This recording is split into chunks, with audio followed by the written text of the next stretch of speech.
आज फायनली आपल्याला गाडीची की मिळालेली आहे. कारण गणेश चतुर्थीच्या दिवशीच मिळणार होती, पण ती मिळालेली नाही. तर आज छान असा दिवस आहे. आज घरी लक्ष्मी येणार आहेत आणि आपली लक्ष्मी पण घेऊन आपण घरी गेलेलो आहे. तर की वगैरे मिळालेली आहे आणि ओपनिंग पण छान असं केलं.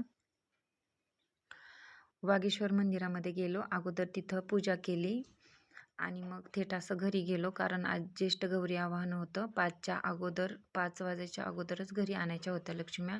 तर लक्ष्म्याचा काही एवढा व्हिडिओ काढता आला नाही.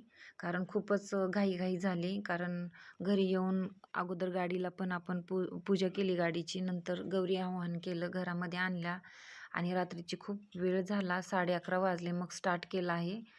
गौरायांना साड्या वगैरे नेसवायच्या. आता यावेळेस मी गौरायांना नऊवारी नेसवणार नाही.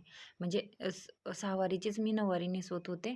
पण त्यांना तासभर तर माझा जातोच. त्यामुळे ते असं मी न नेसवता मी आता सहावारच नेसवायला सुरुवात केलेली आहे.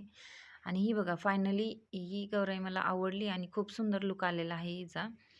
आणि ही दुसरीवाली गौराई आहे, तिचं एवढं काही खास वाटलं नाही मला लूक. कारण हा नेहमीचा आणि वेगळाच लूक होता. कसं असं वेगळाच वाटत होता.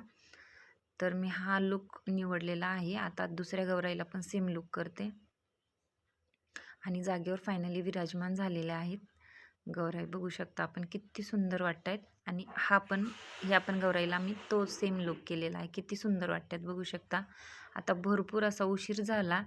1 वाजलेले आहे तरी आपली गौराई खूप सुंदर अशी नटून-थटून तयार आहे.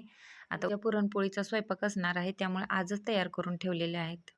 बाकी लूक कसा वाटतोय गौरायांचा मला नक्की कमेंट करून सांगा. आणि तुम्ही पण अशा रात्रीच्याच उभ्या करता का गौराया ते मला नक्की कमेंट करून सांगा मैत्रिणींनो. चला बाय.